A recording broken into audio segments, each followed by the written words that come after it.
saya, Kak Yuni, selaku MC yang akan memandu acara webinar di sore hari ini.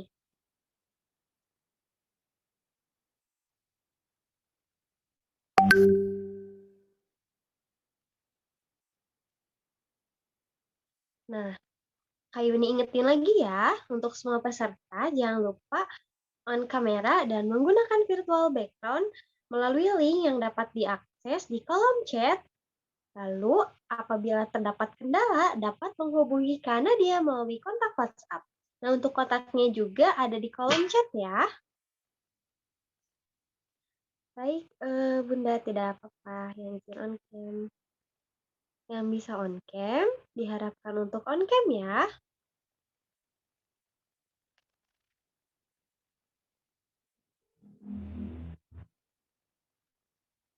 Apa kabar nih Bapak Ibu dan kakak-kakak semuanya? Boleh dijawab di kolom chat ya. Gimana nih kabarnya? Apakah ada yang sedang riweuh gitu atau sedang kurang sehat? Alhamdulillah sedang sehat. Alhamdulillah baik. Wow, alhamdulillah sehat. Baik Kak, alhamdulillah. Wah, alhamdulillah ya kabarnya sehat-sehat semua. Aduh, ada yang kurang asupan kopi nih. Kenapa nih Kak? Kakak yang lain gimana nih? Bapak Ibu yang lain gimana kabarnya? Semoga semuanya dalam keadaan sehat walafiat dan baik-baik aja ya. Oke nih, sepertinya semuanya sudah tampak semangat ya untuk mengikuti acara webinar hari ini. Pastinya semuanya juga udah nggak sabar ya untuk mulai. Namun sebelumnya mari kita berdoa terlebih dahulu agar acara pada sore hari ini dapat berjalan dengan lancar. Berdoa dalam hati menurut kepercayaan masing-masing dimulai. Web seminar. Oke, berdoa dicukupkan. Selanjutnya, mari kita dengarkan sambutan dari tim pelaksana. Maka dari itu, langsung saja kita saksikan dan dengarkan sambutan dari tim pelaksana yang akan diwakilkan oleh Kak Sri Wahyuni. Pada Kak Sri Wahyuni, saya persilahkan. Oke, mungkin kita tunggu share screen-nya dulu ya untuk sambutannya. Oke deh, udah mulai nih ya. Kita tunggu bentar, lagi agak loading. Oke. Assalamualaikum warahmatullahi wabarakatuh. Selamat sore, Ibu, Bapak, kakak-kakak, dan teman-teman. Alhamdulillah, puji syukur kita haturkan kepada Allah SWT, karena senang sekali rasanya sore hari ini kita dapat melaksanakan acara yang kita tunggu-tunggu tentunya ya, yaitu webinar series mengenai tantangan pendampingan anak pada masa Golden Age dengan tema bagaimana cara dekat dengan si kecil. Webinar ini adalah webinar yang membahas mengenai cara-cara dan metode-metode pendampingan anak usia dini, terutama untuk usia 0-5 tahun yang merupakan usia krusial pada anak atau biasa disebut dengan Golden Age. Pada usia tersebut tentunya orang tua harus mempersiapkan diri dengan baik agar tidak salah langkah. Mungkin Kak Nadia boleh next. Acara ini dilaksanakan atas kolaborasi antara Vola Indonesia dan Pendidikan Anak-anak Salman, PAS ITB, serta pihak-pihak lainnya yang terkait. Vola sendiri didirikan sejak tahun 2021 oleh 4 mahasiswa ITB yang berfokus pada pendidikan dengan bercita-cita meningkatkan kualitas pendidikan Indonesia melalui edukasi anak usia dini. Vola sendiri berangkat dari pemikiran dan keresahan kami dalam permasalahan pendidikan anak usia dini, terutama di Indonesia. Hal ini terjadi karena kita seringkali lupa akan pentingnya pendidikan bagi mereka, padahal faktanya parents bahwa anak usia tersebut sangat-sangat membutuhkan perhatian, bimbingan, serta sarana yang tepat untuk tumbuh kembang mereka. Saat ini Vola dalam tahap pengembangan produk, yaitu media pembelajaran anak yang menghubungkan antara pembelajaran secara hands-on dan digitalisasi melalui 3 elemen produk, yaitu buku edukasi, halaman yang dapat ditanam, dan digitalisasi yang bertemakan lingkungan. Kami sangat berharap dengan adanya Fulola ini diharapkan dapat meningkatkan multiple intelligence pada anak dan mampu melakukan pembelajaran secara lebih interaktif. Kami berharap juga dengan adanya Fulola dapat memberikan banyak manfaat bagi yang membutuhkan, serta kami berharap dapat terus berkembang demi pendidikan Indonesia yang berkualitas. Oke, Kak Nadia, boleh next lagi. Saya berharap semua peserta dapat mengikuti webinar ini dengan bersungguh-sungguh ya, dan jangan sungkan untuk mencatat poin-poin yang dirasa penting atau yang dirasa kurang jelas untuk ditanyakan kepada pemateri saat sesi tanya-jawab nanti. Saya ucapkan banyak terima kasih juga kepada rekan-rekan yang telah ikut berkolaborasi dan mendukung acara ini. Semoga webinar kali ini dapat menjadi amal jariah bagi kita semua. Amin. Akhir kata, wassalamualaikum warahmatullahi wabarakatuh, dan salam semangat semua. Baik, terima kasih kepada Kak Sri Wahyuni atas sambutannya.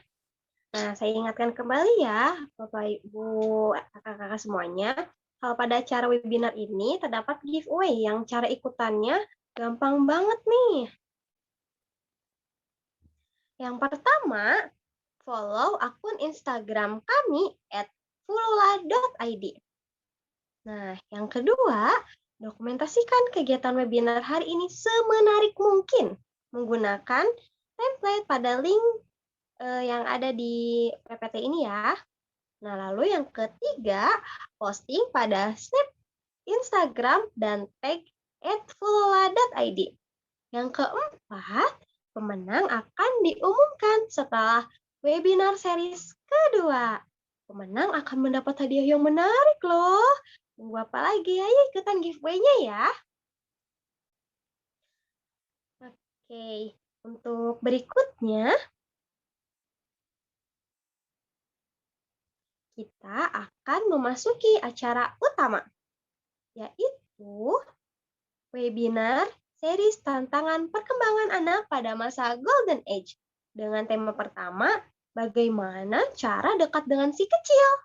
Webinar ini akan dibawakan oleh Kak Rismaya Nurmalasari. Nah, Kak Rismaya Nurmalasari ini adalah seorang penulis lepas artikel dan buku tentang pendidikan anak usia dini di Siameo Cecep. Nah, lalu beliau juga sebagai penulis antologi cerita untuk anak bersama Joko Lelono dan Kurnia Effendi atau Pilar Pustaka. Sebagai pemateri TKQ Sanggar Cerdas, materi psikologi perkembangan anak, training pembinaan kakak-kakak baru Salman ITB. Kakak-kakak baru pas Salman ITB. Nah, beliau juga merupakan dosen di Fakultas Psikologi Universitas Islam. Nah, yang akan acara ini akan dimoderatori oleh Kak Nadia yang merupakan Chief Operating Officer di fulola.id dari tahun 2021 sampai sekarang, lalu sebagai kakak PAS ITB semester 72, lalu sebagai Ketua Pelaksana Bincang Bidik Misi tahun 2020, lalu tim Research dan Development di Rumah Amal Salman tahun 2022, lalu sebagai Kepala Departemen Eksternal P3RI 1443 Hijriah di Masjid Salman ITB tahun 2021 hingga 2022. Baik, langsung saja kepada Kak Nadia. Saya persilakan untuk memandu sesi webinar ini. Baik, terima kasih banyak ya kepada Kak Yuni atas kesempatannya. Nah, jadi parents untuk sesi kedepannya, terutama sesi pematerian, nanti akan dibawakan sendiri oleh saya, Kak Nadia Agustina, atau biasa lebih akrabnya disebut Kak Nanat aja gitu ya. Saya akan memandu acara kedepannya sebagai moderator, dan di sini juga sudah ada pembicara yang keren banget, itu ada Kak Maya. Boleh disapa-sapa dulu kali ya? Halo Kak Maya. Halo Kak Nana, semuanya terima Oke. kasih. Iya, jadi itu kan pada sore hari ini kita akan mendengarkan materi tentang bagaimana cara dekat dengan si kecil. Wah, menarik banget nih ya materinya. Semoga untuk parents-parents di sini dapat mendapatkan ilmu gitu ya yang akan disampaikan dari Kak Maya. Gitu. Nah, mungkin untuk membakar semangat ya, Kak Nanat punya yel-yel nih buat parents semua. Nah, jadi nanti kalau Kak Nanat bilang full lah, nanti boleh di kolom chat atau mungkin mau ngomong langsung gitu ya, on mic itu boleh banget supaya lebih semangat gitu ya, supaya Kak Nanat di sini bisa denger nih semangatnya parents semua buat mendengarkan materi. Nah, kalau Kak Nanat bilang full lah, nanti parents bisa jawab, I plan more, I want fun, kayak gitu ya. Mungkin dari kakak-kakak yang lain bisa dicontohin gitu ya, penulisannya kayak gimana gitu. Oke, mungkin dicoba dulu ya sekali.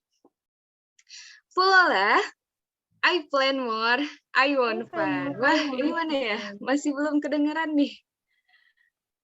Boleh Oke, mungkin Kak diulangi lagi? Oke, kita coba sekali lagi ya. Full lah, I plan more, I want fun. Wah, keren banget. Terima kasih ya buat semuanya yang udah semangat nih buat mendengarkan materi. Mungkin supaya tidak lama-lama lagi ya, kita langsung saja dipersilakan kepada Kak Maya untuk menyampaikan materi mengenai bagaimana cara dekat dengan si kecil. Silakan Kak Maya. Baik, terima kasih banyak Kak Nana dan Kak Yuni ya tadi ya. Dan juga salam kenal untuk Kak Sri Wahyuni. Ya. Oke, parents, selamat sore. Mudah-mudahan semangatnya tetap kayak masih pagi nih. Apalagi ini kan cuaca juga lagi pancaroba ya. Mudah-mudahan sehat selalu. Nah, salam kenal semuanya. Kenalan lagi, saya Maya. Panggil aja Maya. Biasanya saya dipanggil Maya. Saya saat ini konselor di Yayasan Masyarakat Peduli Anak Indonesia. Jadi misalkan parents ada yang mau konseling bisa di sana. Oke, silakan Kak Nana, kita lanjutkan saja langsung ke materi. Gimana sih cara dekat dengan si kecil? Kalau saya di sini kita bisa melalui 4 tahapan. Mulai dari apa?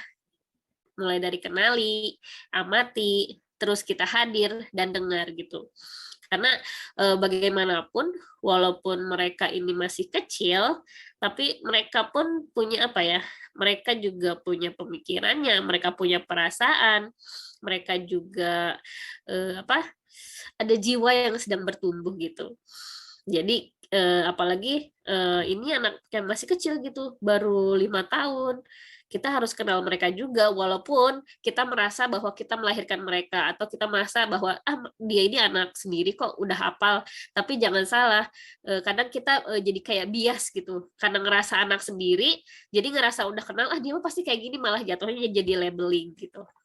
Jadi kalau misalkan kita merunut pada ini, kita upayakan supaya lebih objektif dalam melihat anak gitu. Oke, boleh lanjutkan Anad.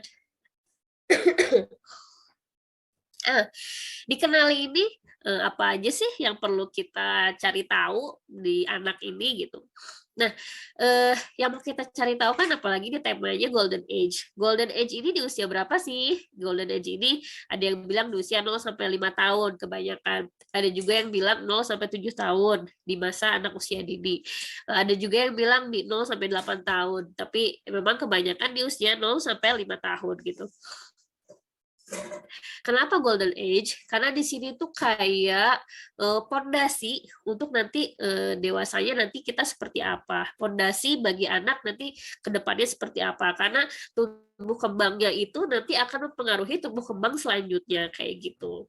Nah, kita juga harus mengenali nih. Jadi cek tumbuh kembangnya seperti apa, perkembangan fisik dan motoriknya di usia 1 tahun apa aja ya, 3 bulan apa aja ya, Misalkan 3 tahun apa aja ya gitu. Terus apakah dia harus udah bisa berlari, apakah dia harus udah bisa lompat dengan satu kaki misalkan.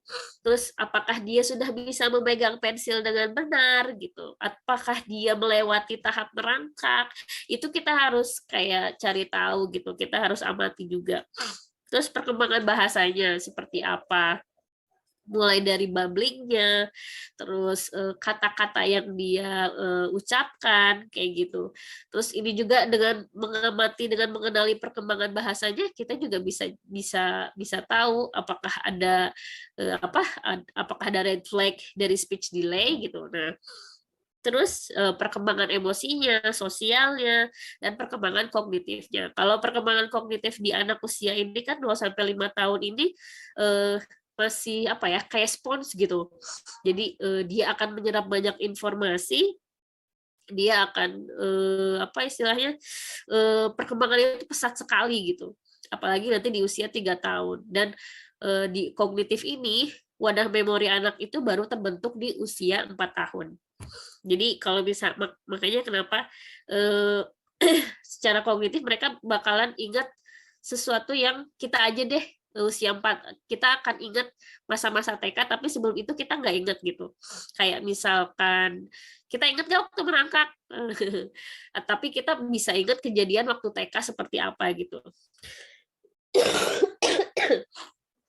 Nah, kayak gitu. Terus penting banget nih di sini perkembangan emosi juga gitu. Tapi sesuatu yang berkaitan dengan emosi itu justru malah teringat dari sejak masa kandungan kayak gitu. Oke, selanjutnya ciri khas anak usia dini, kita juga harus mengenali nih ciri khas anak usia 0 sampai 5 tahun ini tuh apa aja sih? Yang pertama tentu saja usia prasekolah. Jadi bukan saatnya kita menuntut anak untuk belajar calistung gitu. Belajarnya mereka kan lewat bermain gitu. Jadi bisa diajarkan lewat lagu, bisa diajarkan lewat permainan kayak gitu. Nggak mesti. Kadang waktu misalkan saya waktu konseling di Lembang itu banyak orang tua yang belum paham bahwa anaknya itu belum wajib gitu untuk bisa menulis dengan rapi. Jadi ada kasus orang tua yang mengeluh anak saya belum bisa menulis katanya gitu. Emang usianya berapa, Bu? Usianya masih 3 tahun. Oh, udah 3 tahun katanya gitu. Oh, 3 tahun belum diwajibkan untuk bisa itu gitu. Jadi kita harus mengenali nih supaya kita tidak memiliki ekspektasi yang terlalu berlebihan kayak gitu. Kadang kan ekspektasi kita yang berlebihan, padahal ternyata anak masih di sini gitu perkembangannya kayak gitu. Jangan sampai itu terjadi gitu. Terus dunia mereka ini bermain. Di bermain ini tuh mereka sebetulnya belajar banyak hal yang mereka pelajari gitu. Misalkan mereka menjatuhkan berulang kali kaleng atau apa benda gitu yang berbunyi. Itu tuh mereka lagi belajar, oh ternyata benda seperti itu bisa mengeluarkan bunyi ya. Atau misalkan mereka sedang lari-lari di tempat gitu. Mereka sebetulnya saat itu sedang belajar gitu.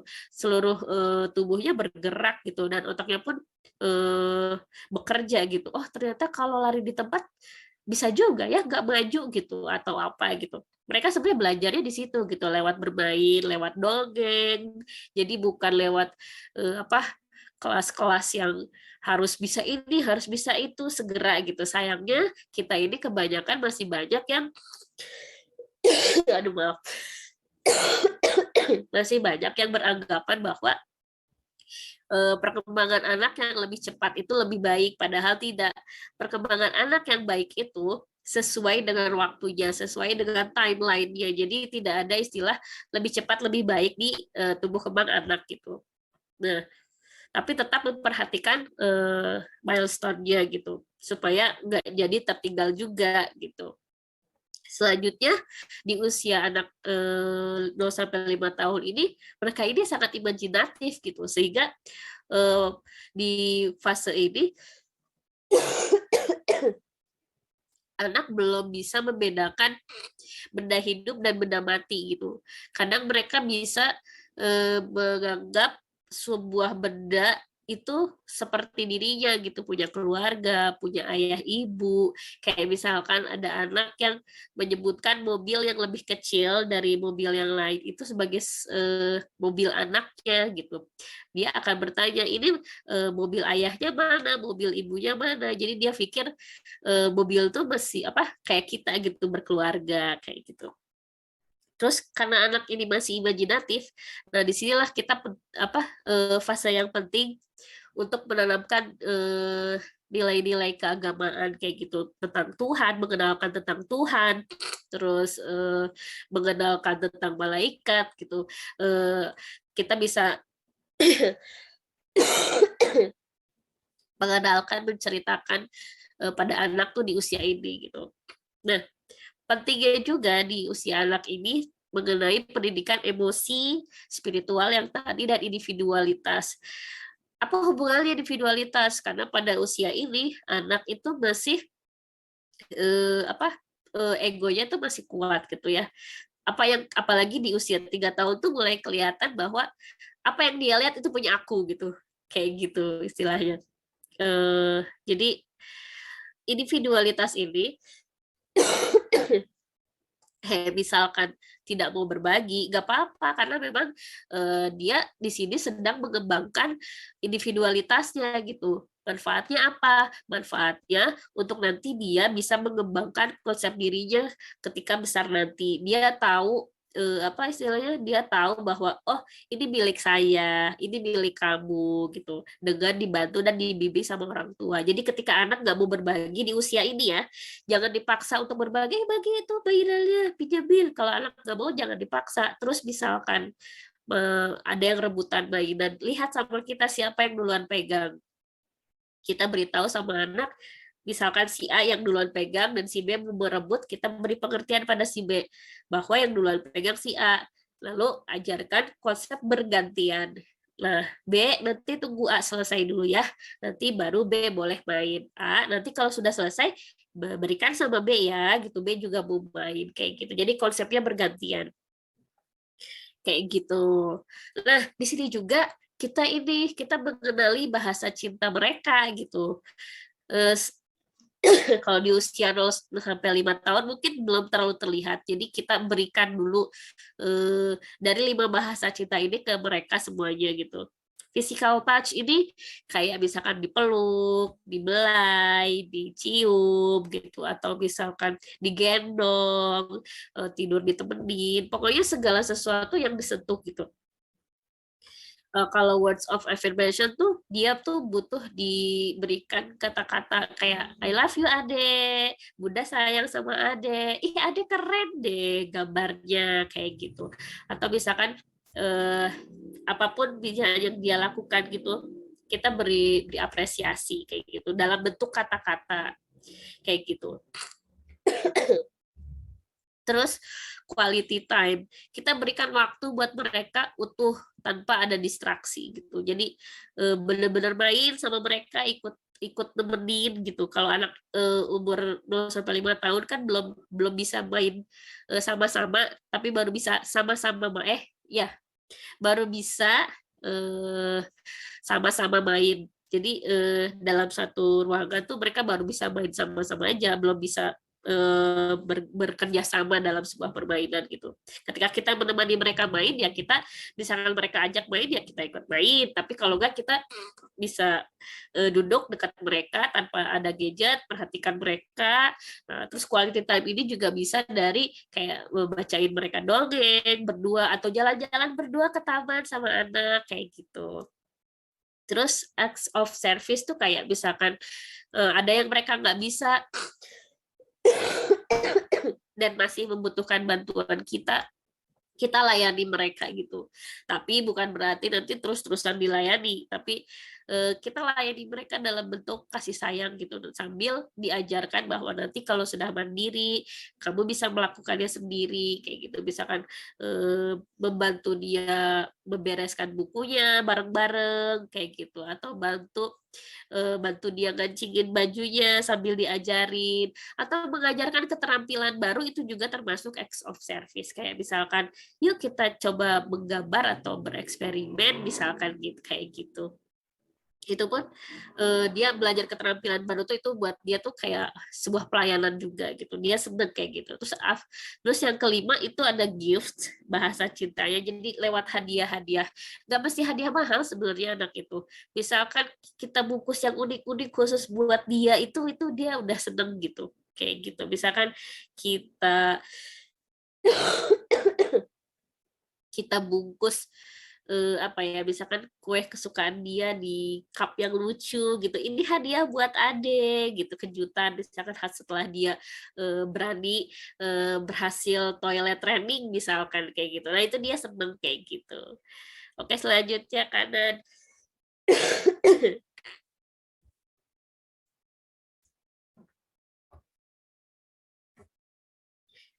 Yang kedua, amati. Setelah kita tadi mengenali, kita amati nih karakter anak ini seperti apa, kecenderungan pribadinya. Mungkin belum terlalu terlihat, tapi udah mulai ada kecenderungan. Apakah dia tipe yang mellow, apakah dia tipe yang ceria, pasti kelihatan. Kalau yang general seperti itu pasti kelihatan. Terus dia tipe belajarnya itu seperti apa? Bukan hanya tipe belajar, tapi maksudnya belajar di situ bagaimana dia menginput informasi ke dalam dirinya gitu. Misalkan lagi berlatihan atau kita mau menginput abjad alfabet gitu. Apakah dia tipe yang nggak mau diam, anak kinestetik, atau dia tipe audio, atau dia tipe visual yang harus ada tulisannya besar-besar, berwarna-warni, yang menarik perhatian dia, atau dia tipe yang kelihatannya nggak merhatiin, tapi dia dengerin gitu. Sebentar ya.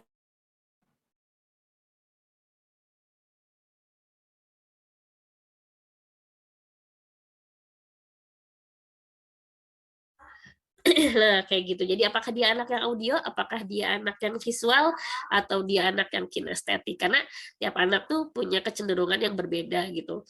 Kayak misalkan ada klien yang bilang, bu anak saya tuh nggak mau dengar gitu. Tapi kok dia bisa gitu ngerti, oh ini harus kayak gini, harus kayak gitu. Misalkan dia tahu, misalkan lagi belajar bahasa Inggris ya, kebetulan di Lembang tuh ada kayak komunitas gitu ngadain bahasa Inggris untuk anak-anak pada orang tua yang nggak mampu gitu. Ya dia bilang kok kayak yang nggak dengerin, dia main aja. Saya cuma ngomong aja bahwa misalkan no sidung, air mata kayak gitu. Padahal dia lagi main tapi dia bisa ngerti, ya berarti anak ibu tipe anak yang audio, dia bisa dengar walaupun dia lagi main kayak gitu. Jadi tipe anak tuh beda-beda. Jangan sampai kita melabeli anak nggak mau dengerin kita gitu. Bisa jadi dia kelihatannya nggak dengerin gitu, tapi sebenarnya dia itu informasi tuh masuk ke dia kayak gitu. Karena cara dia menyerap sesuatu itu berbeda kayak gitu. Terus kita juga cari tahu nih apa sih yang membuat dia nyaman, apa sih yang membuat dia nggak nyaman gitu. Apa yang dia sukai, apa yang nggak dia sukai pasti bisa kita amati gitu ya. Terus bagaimana ketika anak bereksplorasi, apakah dia ada takut-takut tertentu, apakah dia ada kayak kadang ada beberapa anak yang kalau misalkan secara sensoris tuh kayak geli gitu kalau misalnya pegang slime, pegang lumpur tuh nggak mau gitu, nggak harus bersih banget gitu, ada yang kayak gitu juga kan. Nah itu juga bisa kita jadiin data lah buat kita gitu, kita amati seperti apa sih dia ketika bereksplorasi. Terus kita juga lihat perubahan perilaku mereka gitu. Misalkan setelah dibacakan cerita,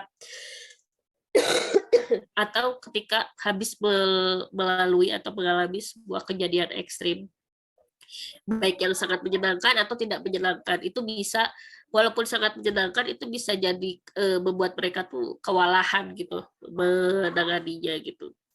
Oke, selanjutnya Kak.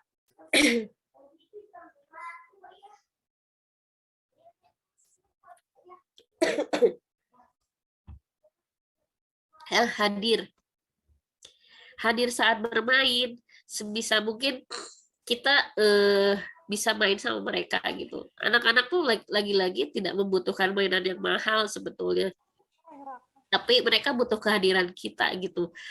Misalkan kita bikin pesawat dari kertas lipat bareng-bareng kayak gitu, terus kita terbangin bolak-balik ke kita kayak gitu, atau badan kita sendirilah yang jadi apa tempat bermain mereka, kadang digendong gitu kan, mereka suka digendong atau naik di pundak kayak gitu, atau kita apa main kejar-kejaran gitu bisa.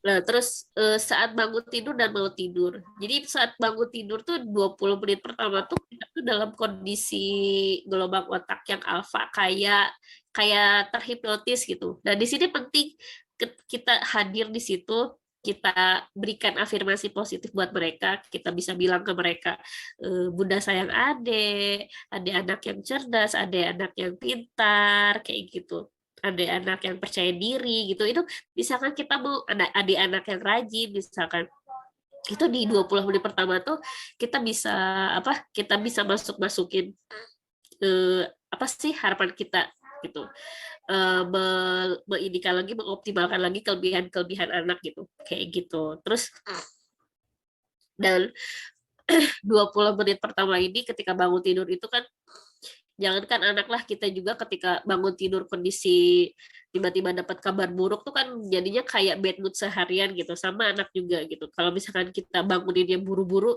ayo bangun udah jam segini, jadi main nggak, walaupun kita tujuannya mau hiburan gitu, liburan, tapi kalau cara banguninnya nggak menyenangkan ya siap-siap rewel gitu.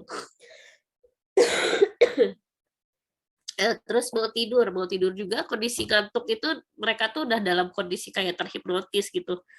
Jadi kita perlunya kita di situ supaya anak tuh ketika tidur tuh merasa aman gitu, bahwa kita ada di dekat mereka gitu. Terus supaya kalau misalnya ngantuk tuh kan kadang tatapan matanya kosong, ngelamun gitu. Kita di situ bisa bacain cerita sampai mereka ketiduran kayak gitu. Itu tuh berarti banget buat anak-anak gitu. Terus minimal banget 30 menit tuh bersama anak tanpa distraksi. Simpen HP, simpen kerjaan, cucian piring, setrikaan. Saya paham betul. Ketika ibu-ibu tuh pasti pikirannya, aduh setrikaan belum, aduh cucian piring belum, aduh belum masak yang ini, aduh itu yang belum tadi belum dipel, aduh jemuran belum diangkat. Jadi untuk mengantisipasi itu kita harus beresin dulu, atau enggak kita pilih mana yang kira-kira bakal ditunda, bisa ditunda setelah main sama anak gitu. Baru kita main sama anak supaya nggak terdistraksi gitu. Jadi kita juga kan kadang misalkan lagi kangen sama orang, misalkan ada gangguan, misalkan orangnya main HP terus, kan kita juga nggak nyaman ya, sama anak juga gitu, merasa tidak dianggap atau diabaikan kayak gitu. Boleh lanjut kanan.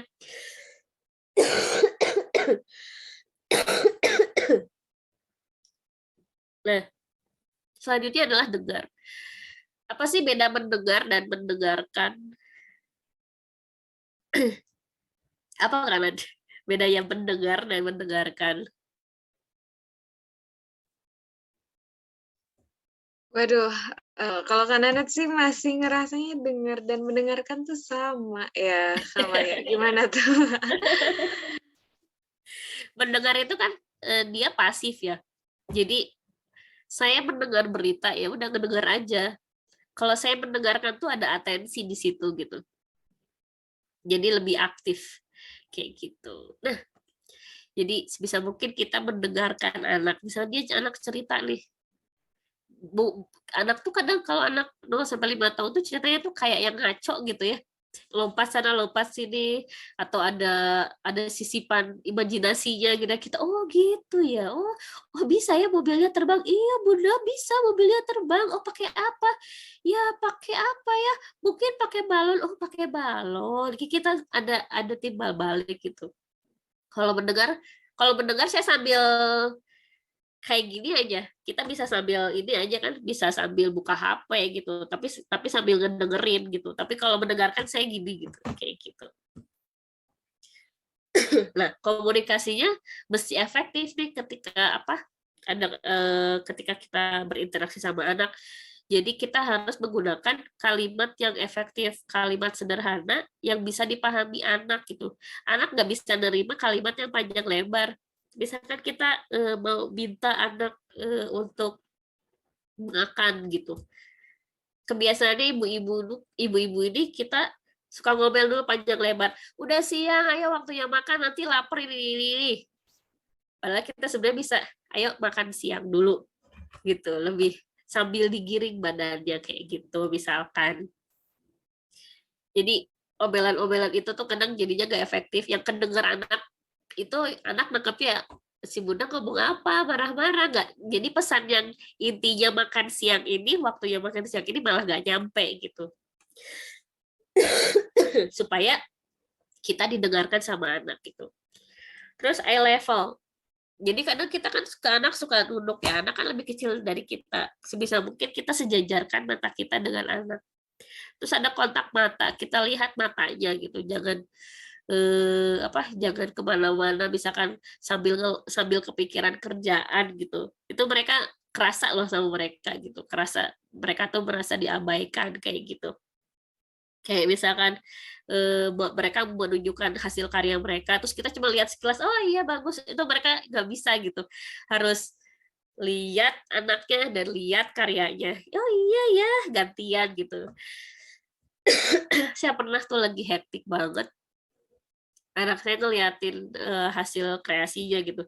Udah lihat ini, saya lihat cuma lihat sekilas, oh iya, terus dia tarik muka saya, seret, lihat bunda ini, oh iya, kayak gitu. Jadi ke anak tuh harus, oh iya, lihat karyanya, terus lihat dia sambil kita pegang juga gitu. Oh iya ini ya, oh dari apa aja ini ya, oh dari sedotan, iya bunda dari sedotan, diapain, di lem aja, oh di lem aja, kayak gitu. Boleh lanjut kanan.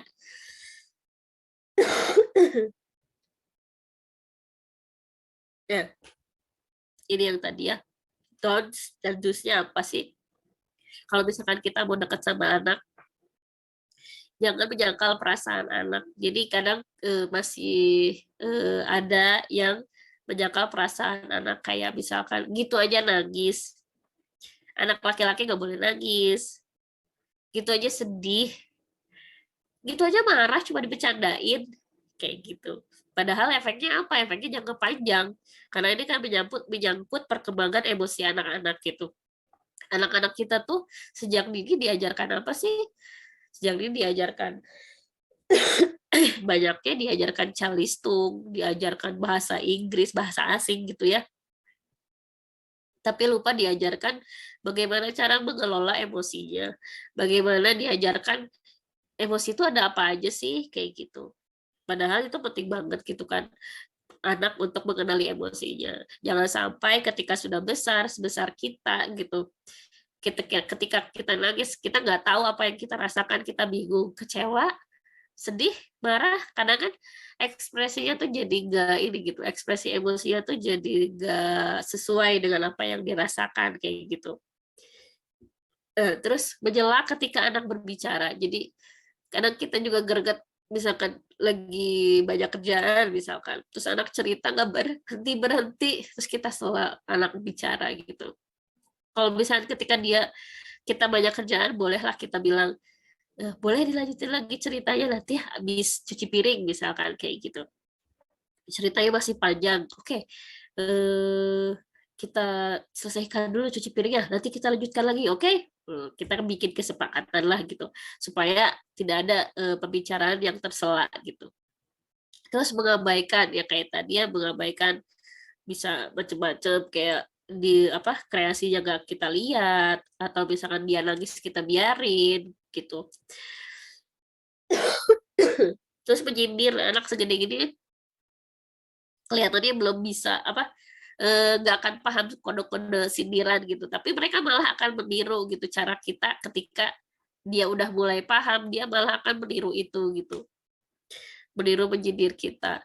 Terus menghakimi, kayak misalkan sebenarnya dia mau bantuin kita gitu, misalnya dia menumpahkan segelas air, terus dia ambil lap malah jadi kemana-mana gitu.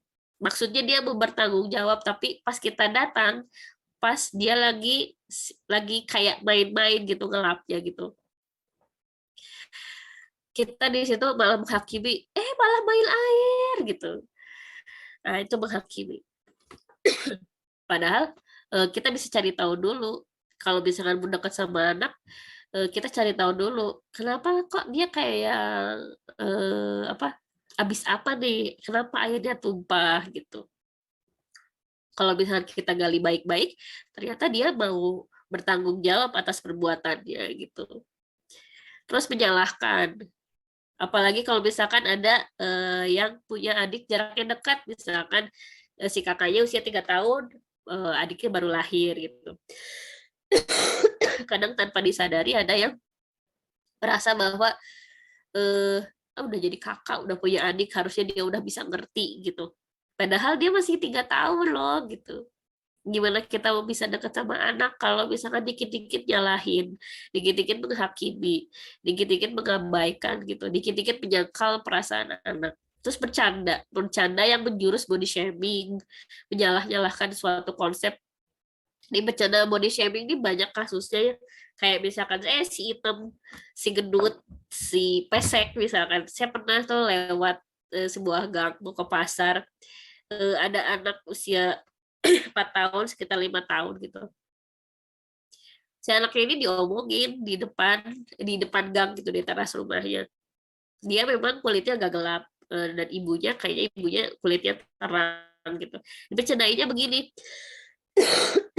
kalau ditranslatekan ke bahasa Indonesia, ih anak siapa sih kamu hitam gini, angkat pungut ya, dah ibu kamu mah gak kayak gitu, kulitnya putih katanya gitu. Si anak tuh mukanya saya lihat mukanya tuh berkaca, wajahnya tuh kayak udah mau nangis gitu, matanya tuh udah berkaca-kaca gitu, kelihatan banget dia tuh di situ sedih banget gitu, dibilang anak pungut hitam, bukan anak ibunya gitu. Terus si ibu-ibu ini ketawa gitu ngelihat ekspresi, mungkin buat kita lucu ya, ekspresi anak yang marah, ekspresi anak yang sedih atau nangisnya anak, malah hatinya dia terluka banget gitu. Terus bercanda yang menyalah-nyalahkan suatu konsep, misalkan gini maksudnya, kan fase 0-5 tahun ini penting banget, seperti otaknya tuh kayak spons ya, menyerap segala sesuatu gitu. Dan di sini kan banyak belajar juga tentang konsep, kayak misalkan pohon seperti apa, mobil seperti apa, terus burung seperti apa, jangan sampai disalah-salahin gitu. Misalkan yang sering terjadi tuh soal burung. Misalkan burung itu adalah nama lain dari kemaluan gitu. Dia bingung. Ada kasus tuh dia bingung ketika melihat burung terbang tuh, terus dia nangis. Kenapa nangis? Karena takut burungnya terbang. Kayak gitu. Maksudnya konsep yang dasar tuh harus sesuai konsepnya gitu. Kayak gitu. Atau misalkan anak udah pintar berhitung misalkan. Hitungan sederhana 1+1 sama dengan 2, terus kita salah-salahin apa, bukan 2, 4, misalkan 11 atau 11, misalkan sering tuh kita bercandain kayak gitu ya, dia konsepnya jadi salah, jadi satu jadi nggak percaya diri, jadi peragu, jadi ada tuh yang kayak gitu dibercandain, sejak kecilnya dibercandain soal konsep, disalah-salahin gitu ya. Udah gedenya efeknya apa? Skripsinya mangkrak sampai 7 tahun. Dia peragu banget, dia nggak pede, jadi dia butuh penguatan sekitarnya bahwa apa yang dia lakukan itu udah benar gitu. Padahal emang udah benar, tapi dia ragu banget gitu, karena takut salah kayak gitu. Jadi apa yang bisa kita lakukan? Validasi perasaan anak, terus dengarkan mendengarkan dengan antusias saat anak bercerita, apapun ceritanya gitu. Terus menyampaikan informasi kepada anak dengan bahasa yang sederhana ya tadi, terus bercanda secara sehat. Misalkan sebenarnya kan Cilukba juga itu udah bercanda, main petak umpet juga itu buat anak udah bercanda gitu, nggak mesti yang bawa-bawa fisik, nggak mesti yang nyalah-nyalahin konsep kayak gitu. Boleh lanjut Kak Nat, kayaknya udah ya ini. Nah gitu, jadi kalau misalkan kita mau dekat sama anak, ya kenali anaknya seperti apa gitu, jangan merasa bahwa ini kan anak saya sendiri yang saya lahirin. Dia kadang gini jadi labeling kan ke anak, ada dia mah emang gampang nangis, coba cek gampang nangisnya kenapa gitu. Apakah memang dia tipe yang mellow atau dia tipe yang perasa gitu, yang sensitif. Itu kan nanti kita kedeketinnya jadi tahu harus seperti apa gitu. Apakah dia anak yang ceria, apakah dia tipe anak yang eh, apa eh, bisa menerima sesuatu ketika bermain kayak gitu. Kayak gitu. Ya sekian sih karena jadi kalau udah ke sana kayak tadi kayak gitu. Karena Wah, tetap aja walaupun anak sendiri nggak bisa ujuk-ujuk gitu, nggak bisa tiba-tiba.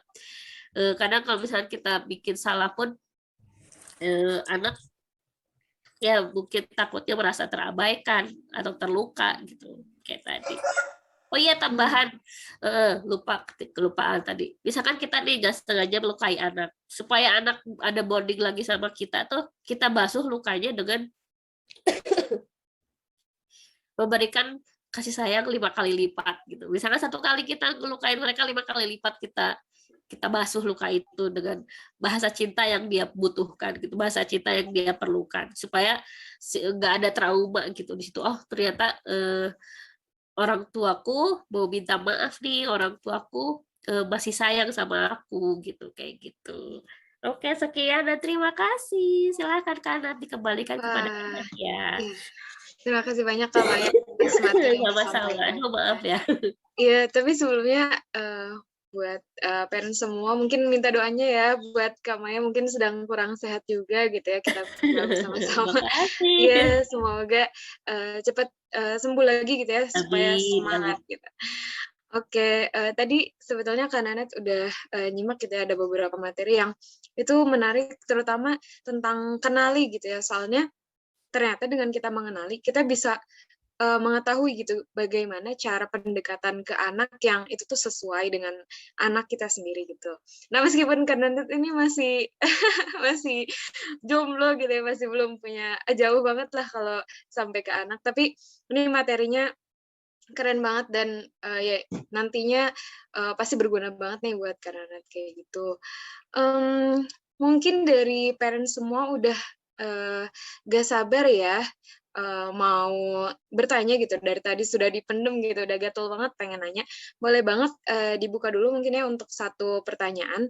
Boleh langsung on mic atau ditulis di kolom chat boleh, atau raise hand boleh. Silakan parents.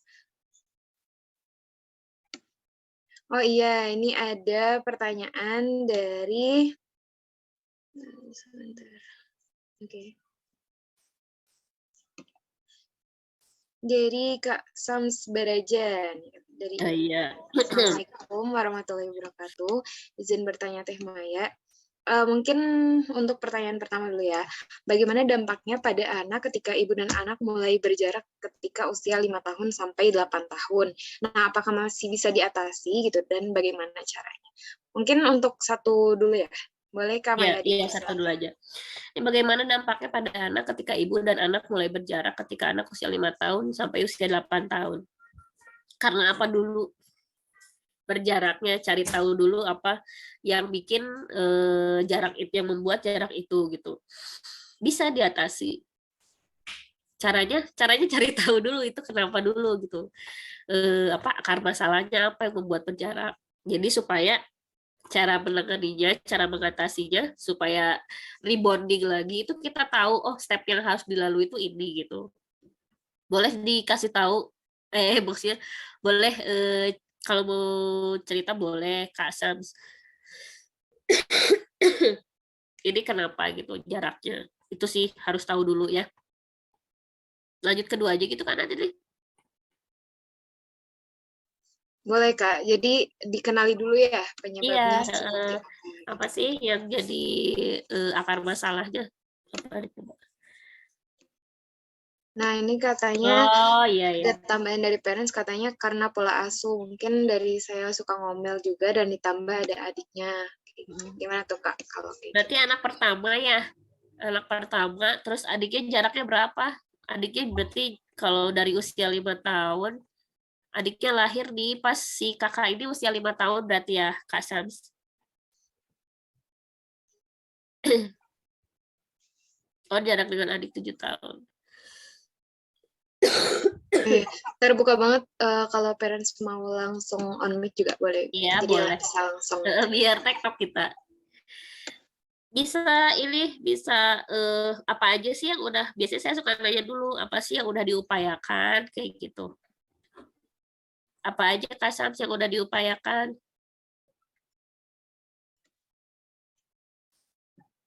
Tapi lumayan jauh ya 7 tahun sama adik. Hmm. Heeh. Kita terus kalau salah segera minta maaf. Oke, bagus. Iya. Laki-laki perempuannya ini anaknya.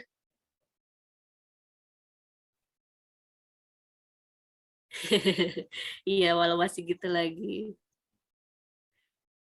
Laki-laki semua. Oke, Kak Syams. Biasanya anak laki-laki ini egonya agak tinggi. Kayak laki-laki pada umumnya gitu. Jadi agak gengsi gitu. Jadi mungkin kita bisa manfaatkan loh tadi momen yang 20 menit bangun tidur dan pas bangun tidur itu kita bisa masuk di situ Kak Syams. Jadi misalkan pas bangun tidur, pas adik-adiknya udah tidur, kita bisa kita bisa bilang gitu, walaupun dia kelihatannya menolak atau membelakangi kita, tiap hari aja bilang bahwa kita tuh sayang. Terus tadi maaf ya, dibilang maaf kalau misalkan ibu suka ngobel-ngobel, ibu berusaha buat gak ngobel-ngobel juga. Kakak anak yang baik, kakak anak yang cerdas kok, kakak anak yang pinter. Ucapkan apa kelebihan dia gitu, terus kita juga minta maaf juga di situ, terus bilang sayang juga. Mungkin nggak akan terlihat langsung, tapi apa namanya, dia tahu bahwa kita tuh sayang sama dia gitu. Bangun tidur juga sama, banguninnya pelan-pelan. Jadi misalkan sekolah sekolah jam 7, kita banguninnya dari jam 4-an lah, supaya atau setengah 5, supaya nggak terburu-buru gitu. Kita ada waktu 20 menit untuk bangunin dia pelan-pelan gitu. Karena ketika buru-buru dia juga jadi makin kesel gitu. Apalagi kita banguninnya sambil lewat, bangun udah jam segini aja sekolah, tapi cuma lewat doang gitu, lewat kamarnya doang, atau cuman digoyang-goyang gitu, bangun bangun bangun udah jam segini, cepetan cepetan gitu, takut terlambat kayak gitu. Diantisipasi bangunnya lebih lebih awal, mumpung misalkan adik-adiknya masih tidur, kita bangunnya sambil peluk pelan-pelan gitu. Berarti ada yang terlewat di usia 5 tahun gitu. Kita perlakukan dia seperti anak usia 5 tahun gitu.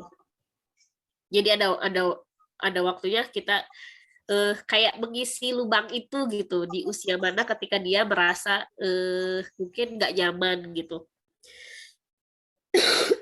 Misalkan pas banguninnya, Kak, anak pinter, yuk sekolah. Sayangnya bunda atau sayangnya ibu, misalkan apa gitu. Yuk biar kita lebih seger, terus kakak juga bisa lebih tenang, nanti perginya nggak buru-buru, misalkan kayak gitu. Ibu sayang kakak, kayak gitu. Kayak gitu ya Kak Syams. Nanti bisa boleh dicoba. Mungkin nggak bisa langsung, tapi dia setidaknya tahu bahwa kakak tuh menyayangi dia gitu.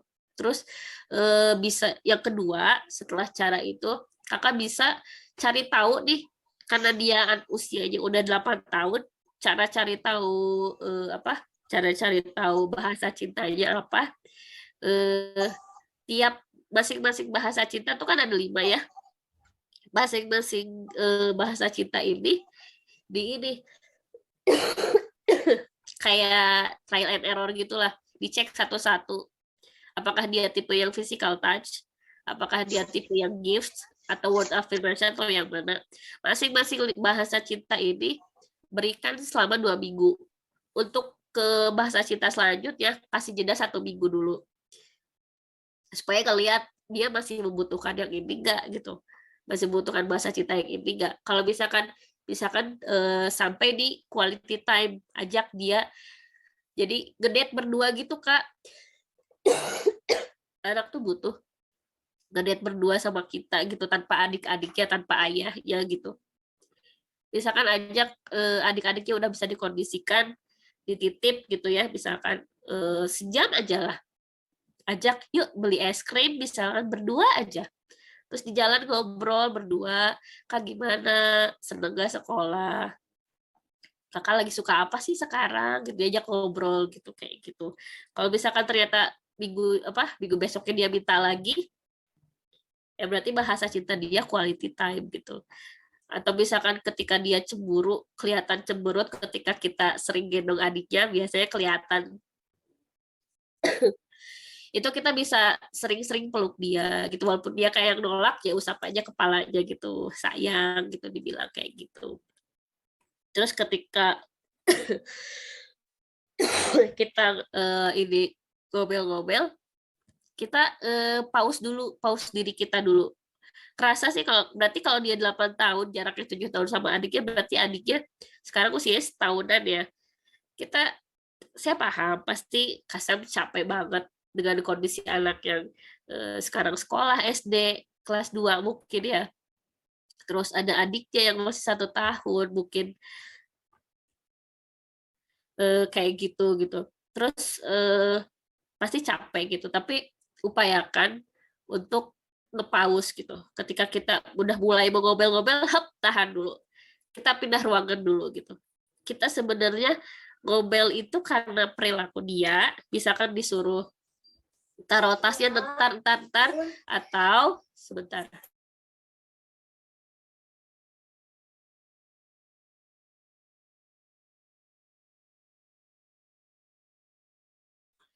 Apa sampai mana tadi? Lupa. Tiba-tiba telur. Oh, misalkan kita cari tahu dulu nih, kita keselnya pengen ngobel-ngobelnya karena si kakak naruh tas sembarangan dan disuruh untuk naruh tas ke tempatnya susah, atau karena kita sebenarnya capek gitu. Karena kita sebenarnya kondisi capek, atau kesel sama suami, atau kesel sama orang rumah kayak gitu misalkan ya. Atau kesel karena kerjaan yang gak habis-habisnya gitu. Kalau misalkan dia susah taruh tas itu tadi, ya langsung to the point ke soal tasnya gitu, jangan gobel berebet kemana-mana gitu. Kita pause dulu supaya nyiapin diri kita dulu gitu, kitanya juga harus tenang dulu. Kakak sambil dipegang pundaknya, kakak tolong dilihat matanya, kakak tolong tasnya yuk kita simpan di tempatnya gitu. Kitanya juga harus ini juga sih emang effortnya juga harus tenang juga gitu, harus tenang dulu gitu. Kayak gitu Kak Syams. Terus yang kedua, mudah-mudahan terbantu ya. Kalau nggak terbantu bolehlah Wapri. Kalau belum jelas. Terus yang kedua, bagaimana efeknya pelukan ibu pada psikologis anak dalam jangka pendek dan jangka panjang. Oh, bagus banget ini pelukan ibu. Nggak, apa namanya, efeknya bagus. Dia merasa aman gitu, merasa dicintai. Apalagi kalau yang physical touch ya. Kalau anaknya tipe physical touch, yang cenderung physical touch, dia merasa dicintai sama kita gitu. Dia merasa aman, dia merasa dilindungi kayak gitu. Apalagi ketika dia merasa sedih, kita ada di situ gitu. Dan mungkin kelihatannya remeh ya, tapi anak tahu pada siapa dia bisa kembali gitu. Kebayang kalau misalkan dia lagi sedih atau lagi ada masalah sama teman-temannya, dia tahu harus cari kita gitu. Kita bisa nenangin dia, bukan ngobel-ngobel. Kebayang kalau misalkan dia ada masalah, kita ya sih kakak sendiri kayak gimana itu ke temennya misalkan kayak gitu ya. Yang dia cari siapa ya, dia cari orang lain gitu. Orang lain yang akan membuat dia nyaman kayak gitu.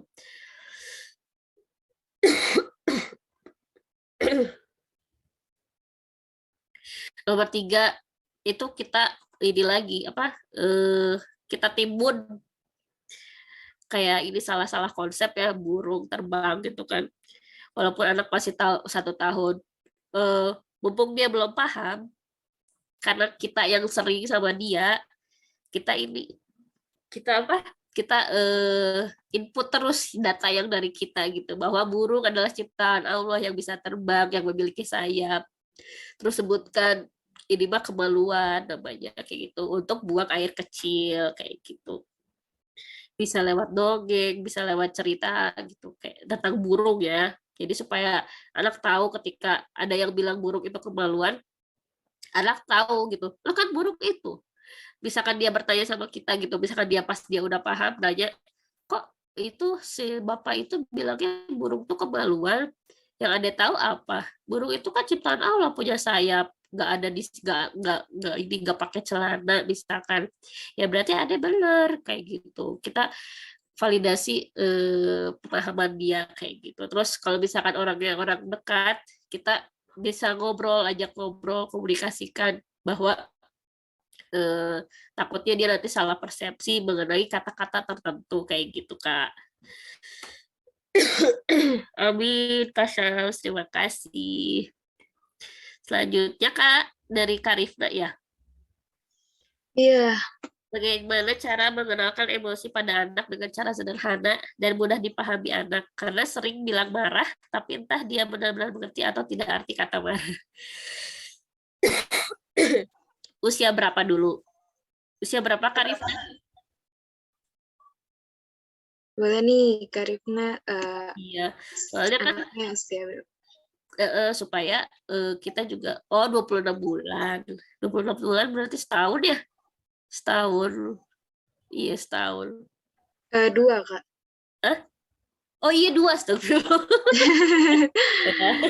Iya, 2 tahun. 2 tahun. Iya, Karita, mohon maaf ya. Iya, bisa lewat cerita atau teman saya bikin cerita tuh namanya dia psikolog anak. Dia udah menerbitkan buku tentang emosi, nama psikolognya Miska. Nah, itu bisa tuh lewat buku cerita kayak gitu. Terus ketika dia marah, ketika kita kan bisa lihat nih dia marah atau apa tuh kita tanya sama dia. Kayak misalkan, adek kesel, adek capek, adek lapar ya, kayak gitu. Atau adek marah gitu. Kenapa kan marah itu sebenarnya kan eh, emosi utamanya ya. Ke bawahnya lagi spektrum emosi itu kan ada banyak. Ada kesel, ada kecewa, itu kan sebenarnya anak-anak cucunya gitu kan. Utamanya kan emosi cuma ada 5. Apa aja?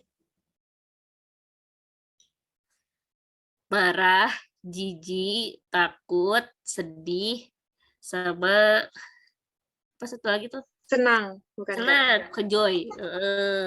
Utamanya kan cuma ini gitu. Tapi yang lain-lainnya ini itu apa spektrumnya gitu, turunan-turunannya. Jadi kita bisa mengenalkan itu sama anak gitu. Kelihatannya mungkin belum ngerti tapi dia jadi belajar. Oh, ketika kesal, ketika marah, oh ini ya yang nggak nyaman di dada tuh rasanya. Oh ini tuh marah ya.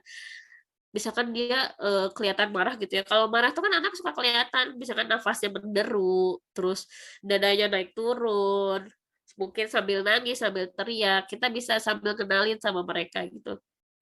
Adek marah, beli mainannya nggak jadi gitu. Adek kecewa, nggak nyaman ya dadanya ya, rasanya pengen teriak ya. Ya, misalkan pengen mainan gitu. Yuk, dia pasti tantrum, biasanya tantrum ketika dia kewalahan sama emosinya gitu. Ketika dia tantrum, biarin aja, kita tenang di dekat dia gitu. Pastikan dia aman, dia nggak melukai dirinya, dia nggak melukai orang lain kayak gitu.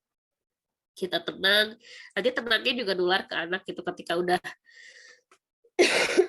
ketika dia udah tenang, udah sesenggukan, udah tinggal gitu, kita peluk, baru kita bisa bisa bisa apa? Bisa gali lagi gitu. Bisa bisa sambil menekankan, sambil ngasih tahu, sambil ngajarin bahwa apa yang dia rasakan itu adalah rasa marah, kekecewaan karena gak jadi dibeliin mainan.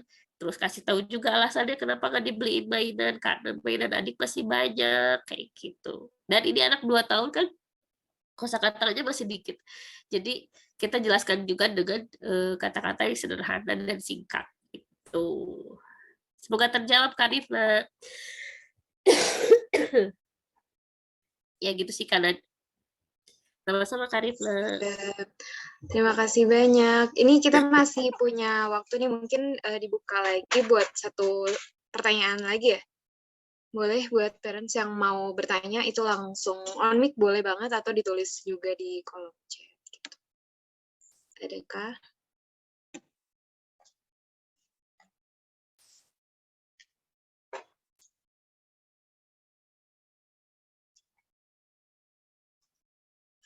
Oke, mungkin kalau belum ada, karena sebenarnya penasaran sesuatu nih, Kak. Jadi, Lupa. Apa gimana, Kak?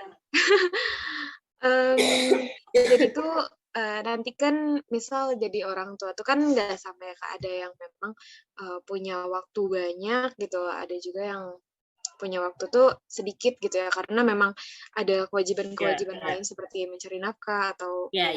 dan lain sebagainya mungkin. Nah, sebetulnya gimana sih cara mengatasinya gitu ya? Atau mungkin waktu-waktu yang mungkin tadi sempat di-mention juga di materi, itu boleh dijelasin lagi nggak, Kak? Kalau misalkan ya itulah kenyataannya, banyak situasi yang tidak ideal ya. Kita harus bekerja, terus mungkin kesibukan lain gitu, atau misalkan anak harus tinggal sama orang tua kita gitu. Sebisa mungkin penuhi 5 bahasa cintanya gitu. Misalkan nih kasusnya dia dititip di neneknya karena kita harus kerja di luar kota. Usahakan misalkan kita video call kayak gitu. Video call terus pulang seminggu sekali misalkan atau 2 minggu sekali. Bener-bener jangan ada distraksi kerjaan lagi gitu ketika sama anak. Jadi quality time-nya tuh bener-bener berkualitas, nggak cuman saya pulang, saya udah ada sama anak, saya sibuk lagi sama kerjaan, sama HP, anak main sendiri depan saya, main Lego gitu, bukan kayak gitu juga gitu. Jadi benar-benar kita tuh fokus sama anak, itu gak ada distraksi lagi. Kalaupun misalkan terpaksa lagi quality time kayak gitu, ada kerjaan yang mendesak juga, kita minta izin sama anak supaya mereka merasa dihargai, mereka juga merasa masih dicintai gitu, bahwa oh aku ternyata masih penting ya buat bunda, buat ayah gitu. Walaupun ada pekerjaan, tetap nanya aku dulu gitu. Kayak misalkan, Kak, maaf ya, bunda tahu ini waktunya kita berdua, apalagi bunda udah jarang pulang. Tapi bunda minta izin misalkan kalau anak yang udah ngerti waktu, misalkan kasih tahu dari jam sekian sampai jam sekian, bunda minta izin untuk terima telepon misalkan. Kalau misalkan anaknya belum paham, jangan bilang sebentar karena mereka nggak akan ngerti, bilang aja misalkan nanti kalau ini sudah ditutup nanti bunda taruh HP lagi, nanti langsung main lagi sama adik kayak gitu.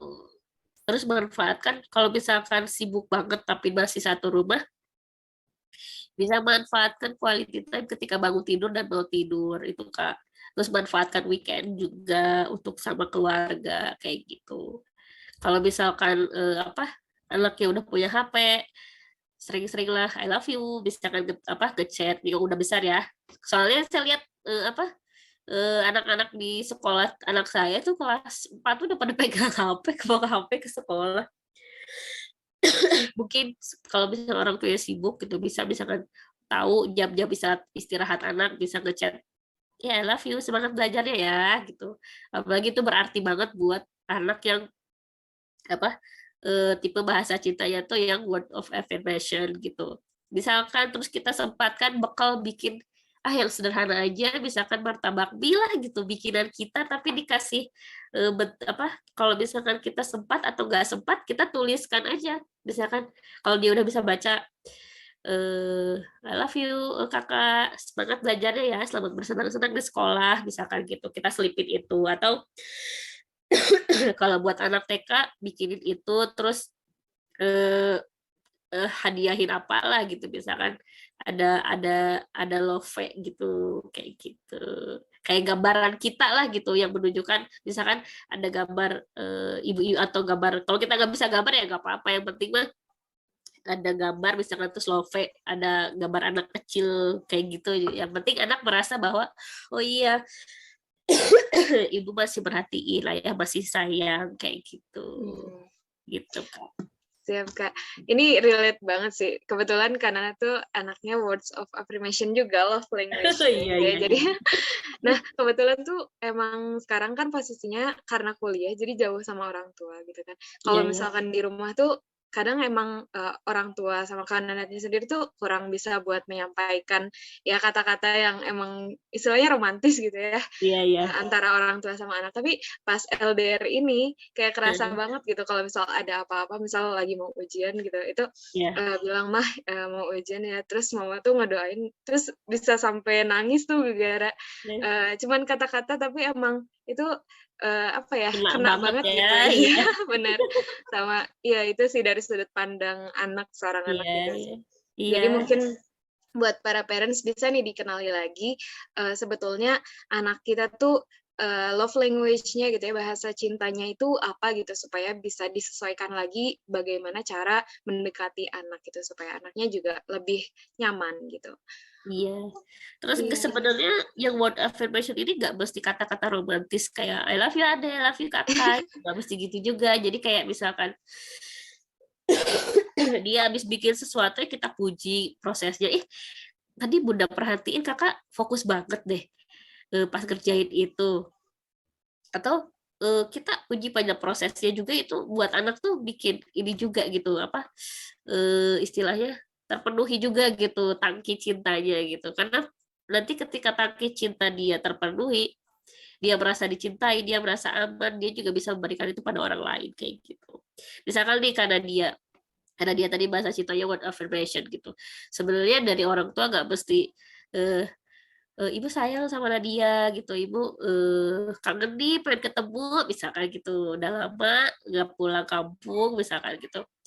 Bisa jadi kata-katanya Nadia makasih ya udah bisa berusaha di sana sendiri kayak gitu kayak gitu. Mmm. Jadi nggak mesti kata-kata romantis atau misalkan atau ibu bangga deh Nadia bisa sampai di titik ini atau ibu perhatiin Nadia akhir-akhir ini fokus banget ya sama kuliahnya gitu. Pasti susah ya. Atau misalkan sebenarnya validasi perasaan aja sih gitu. Kita anak-anak yang word of affirmation tuh kayak gitu biasanya. Mmm. Nggak Iya. mesti kata-kata romantis. Aduh kenapa ini jadi mellow banget ya. Maaf ya, Kak. Iya, gitu. Oke, mungkin, sesi tanya jawabnya dicukupkan dulu nih, Kak, karena, waktunya juga udah semakin sore gitu ya. Iya boleh. Ya, terima kasih banyak kepada parents yang udah semangat bertanya gitu ya. Sama terima kasih banyak juga kepada pemateri yang luar biasa, Kak Maya gitu ya, sudah menyampaikan materinya dengan sangat jelas dan insya Allah bermanfaat juga buat parents, dalam mendekati si kecil, kayak gitu. Mungkin buat selanjutnya, saya serahkan lagi kepada oh belum deng, pamit dulu ya. Oke mungkin, sekian ya, saya Kak Nana sebagai moderator, dicukupkan aja, acara materi pada sore hari ini dan saya kembalikan lagi kepada MC. Terima kasih Kak Nana, terima kasih parents. Terima kasih kepada Kak Maya yang telah memberikan webinar dengan tema pertama, bagaimana cara dekat dengan si kecil dengan sangat luar biasa. Nah, jadi dari webinar tadi kita tuh mengetahui bahwa cara dekat dengan anak itu bisa kita harus mengenali anak, harus mengamati ketika harus mengamati karakter, terus perubahan perilaku atau sikap anak ketika setelah kejadian sesuatu gitu. Terus hadir ketika bermain dan ada ketika 20 menit pertama saat bangun dan mau tidur. Terus menyisihkan waktunya atau quality time dengan anak kurang lebih 30 menit dan mendengarkan anak dengan melakukan eye contact kepada anak. Nah, saya mewakili segenap panitia mengucapkan apresiasi dan rasa terima kasih sebesar-besarnya atas waktu dan kesempatan yang parents dan kakak-kakak sisihkan di acara webinar ini. Nah, di sini saya ingatkan kembali ya, pada acara webinar ini terdapat giveaway yang cara ikutannya itu gampang banget. Yang pertama, follow akun Instagram kami @fulula.id. Yang kedua, dokumentasikan kegiatan webinar hari ini semenarik mungkin menggunakan template pada link yang ada di kolom chat maupun di PPT ini ya. Lalu yang ketiga, posting pada Snap Instagram dan tag @fulula.id. Yang keempat, pemenang akan diumumkan setelah webinar series kedua. Pemenang akan mendapatkan hadiah yang menarik loh. Tunggu apa lagi? Jangan lupa ikutan ya. Nah, cara ini tidak akan berjalan lancar tanpa adanya dukungan dan kolaborasi dari pembinaan anak-anak Salman ITB atau ITB serta media partner info webinar ID dan informasi pelatihan. Selanjutnya akan ada sedikit informasi dari Kamaya.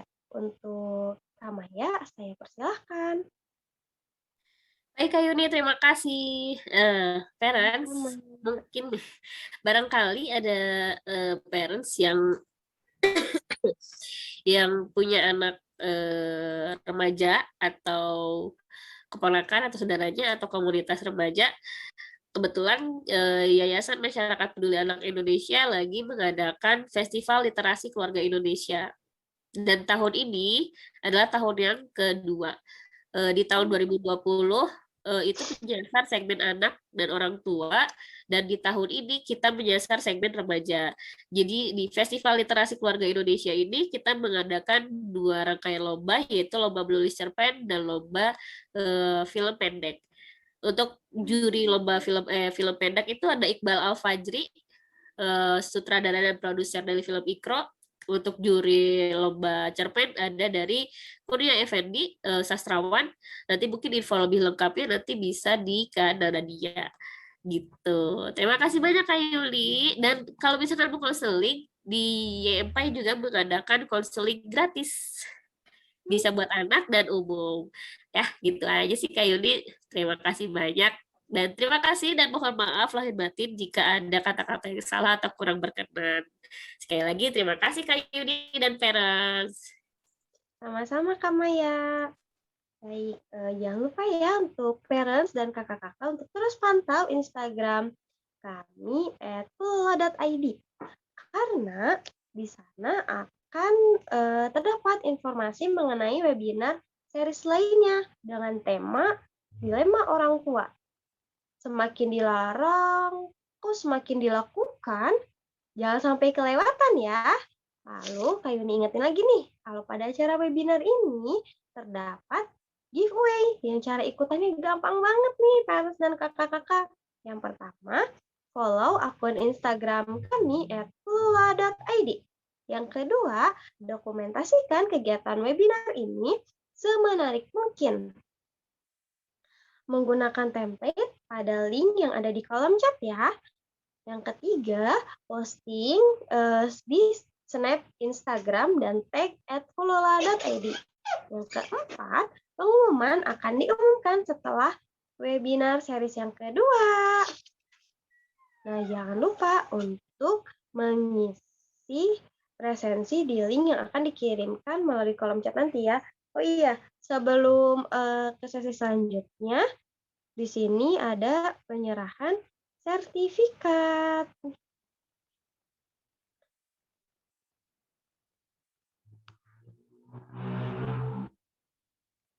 Oke, terima kasih atas kesempatannya Kak Yuni. Mungkin pertama-tama aku mau ngucapin terima kasih banyak banget untuk Kak Maya atas kesempatannya ya, udah bersedia menjadi pembicara pada sore hari ini di tengah kesibukannya. Mungkin kita tunggu share screen-nya dulu ya untuk sertifikatnya.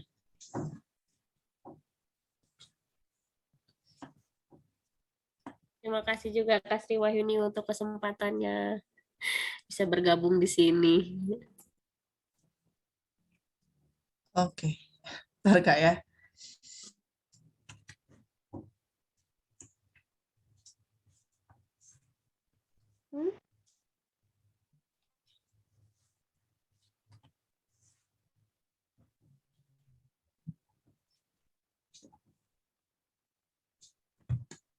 Oke, mungkin kita tunggu dulu. Dan saya juga mengucapkan banyak terima kasih juga ya untuk orang tua, parents, ayah bunda, dan teman-teman yang udah bersedia hadir. Dan mungkin tadi izin mengingatkan lagi ya, kalau tanggal 12 nanti Vola juga akan mengadakan webinar lagi untuk series yang kedua dengan tema gimana sih biasanya kan anak-anak tuh semakin dilarang semakin dilakukan. Nah, di situ kita bakalan bahas lagi untuk gimana sih cara mengatasi hal tersebut. Nah, mungkin ini sesinya udah mulai. Jadi buat teman-teman, kakak-kakak, dan parents jangan lupa untuk hadir di tanggal 12 nanti. Nah, oke, udah muncul nih ya. Sekali lagi terima kasih untuk Kak Maya. Semoga ilmu yang udah dibagi pada sore hari ini bisa menjadi amal jariah untuk kita semua. Terima kasih banyak Kak Sri Wahyuni dan Polola. Oke, mungkin bisa foto dulu ya kita. Oke, mungkin dari operator bisa dipandu. Oke. Gaya ya, 1, 2, 3.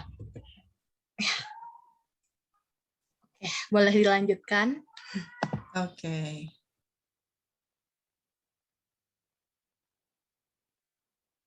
Ya, mungkin bisa dikembalikan ke MC. Baik, terima kasih ya. Selanjutnya, itu sebelum mengakhiri acara webinar pada sore hari ini, mari kita balikan dengan sesi dokumentasi. Nah, kepada parents dan kakak-kakak, boleh yuk diaktifkan kameranya. Yuk, ditunggu. Boleh parents untuk mengaktifkan kameranya sebentar saja. Iya nih, yuk. Boleh mengaktifkan kamera terlebih dahulu ya. Oke, parent yang lain ditunggu ya.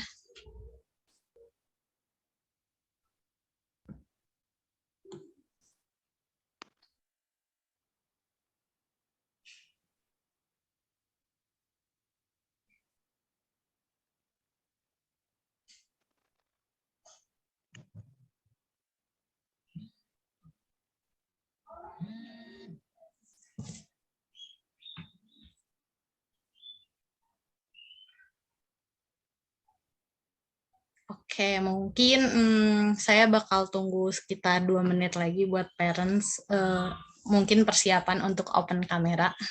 Setelah itu akan saya dokumentasi untuk kenang-kenangan juga.